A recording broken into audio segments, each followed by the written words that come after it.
Hey everyone, Bill Sky, the assembly guy. This is our third video on getting ready for arrays, and what we're going to do today is ARM processor assembly language getting ready for arrays. I really hope you took a look at the Windows one as well as the Linux one, because this one is an awful lot like Linux. And knowing the Windows and the Linux will help you give you a more rounded overview of how you get ready and get all of your constants and everything set up to process as an array. So because this is so much like Linux, we're going to probably go through this pretty quickly. Let's get started. So I'm going to create a project, an ARM 64-bit project, and let's say I already have one here. Do we want to start from scratch? I don't know. Let's take a look. So I think it would be a good idea. I'm going to go ahead and we're going to start from scratch here. And I'll show you how to get all this done. Pretty simple. So what I just did was I just deleted the arrays that I had created, testing this out and getting all the code. So let's just do a couple of them. So what I'm going to do is I'm going to go up into the data section and I'm going to create an array. Let's create a byte array. And it's going to contain bytes. And let's go ahead and give it some very simple numbers.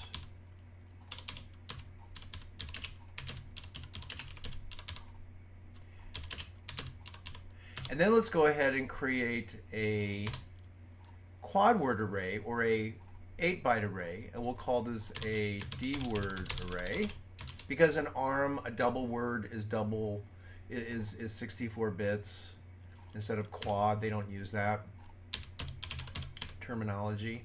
And let's give this some numbers. 0.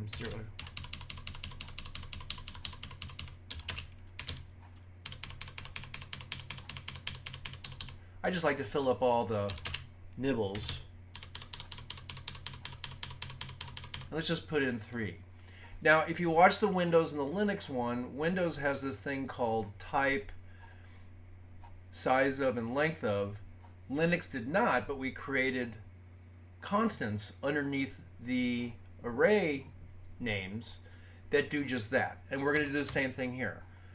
ARM assembly doesn't have type, doesn't have size of, doesn't have length of, so we kind of have to make it work. So what I'm going to do is I'm just going to copy this array name, and give it a. Now one thing that ARM assembly does not have is the ability to say dot type in this case, and then you just automatically access a byte array dot type. And I'll show you. We'll just make that equal to 1.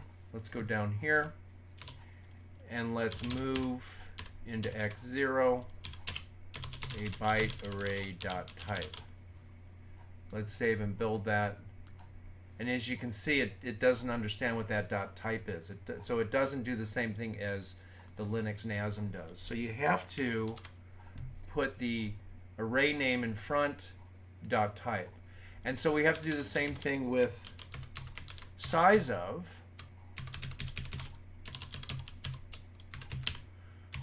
Now this is where you do a little bit of a preprocessor calculation. You have to say the current address minus a byte array. I probably could have typed that in there. So what that will do is it'll say take the current address, which is the address after the last number, that's what the dot is, subtract the minus sign, the address of a byte array, and it tells you how many bytes are in that array. And then the dot length of, which is the number of items in the array. So dot type says the size of it, dot size of says how many bytes are in it, dot length of says how many items are in it. And the way that you do that is you take the size of, now this is kind of silly for a byte array, but I like consistency, dot size of dot type. And now I can actually build this because this variable or this constant now exists. Now notice how I make all these uppercase on the second half, and that is to indicate that it is a constant. So I'm going to do the same thing with the double word array. I'm going to change it. Now I could have done this with a find replace depending upon the editor. And then we have to change that to an 8. So super simple. We can do the same thing with a word array.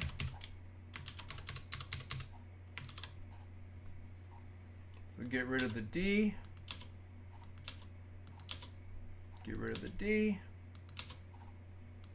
Make sure the type is equal to 4.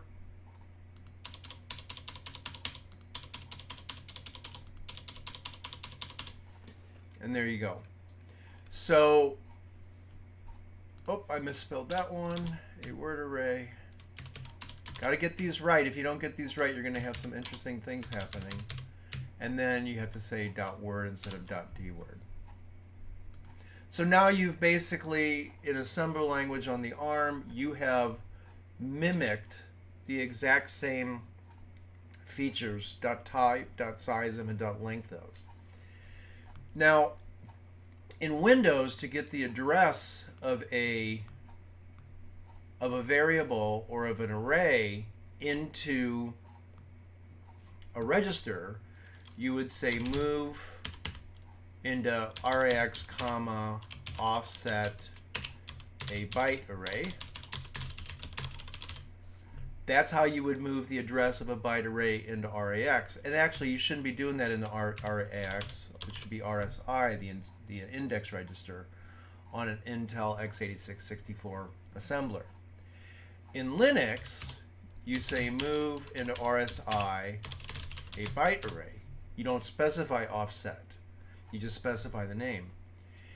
In ARM assembler, you say load the register. You say load the register, and we're going to use, I don't know, X1.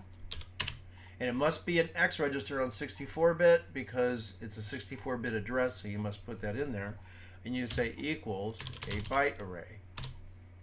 So that's how you do it on ARM. You don't use move, you use load register, and you put the equal sign in front of the variable name.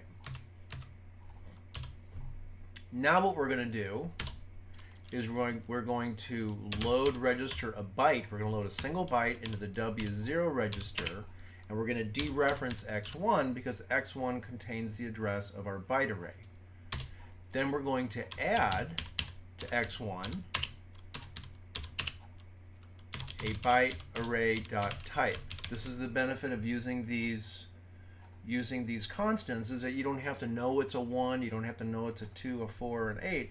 You just always say dot type, and then you LDRB W0 X1. And the same thing, it works exactly the same way for our dword.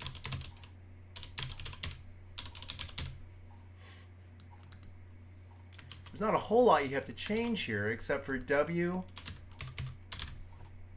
you change it to, oops, you change it to X, and instead of load register byte, you just take that completely out. It's just load register, because it's going to load an entire 8 bytes into that register. Now let's save and build this. All right, let's debug this whole thing, and I think we'll be done. So I'm going to say make debug 1, and again, this is assuming you have my Komanetsky templates. Make debug 2, and we're going to walk through. Now we're going to be looking at X0. That will contain the number from our array. There's our 11. We now go to the next one. There's our 22.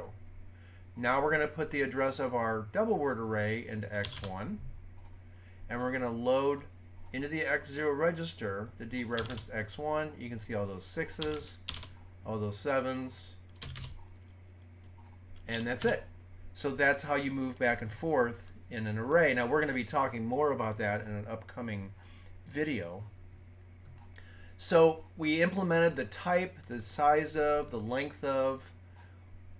we implemented the offset. There's another one in Windows called PTR, which specifies how big. So like if I wanted to move a byte, and let's do it this way. So if I wanted to move a byte in x86-64, I would say move into x1 a byte pointed to by x1. And that will simply say move a byte from the address that x1 has into, actually it shouldn't be x1, it should be w0. So that's how you would do that in x86-64. Now, of course, there aren't W or X registers in x86-64. You would be using things like AL, EAX, AH, registers like that.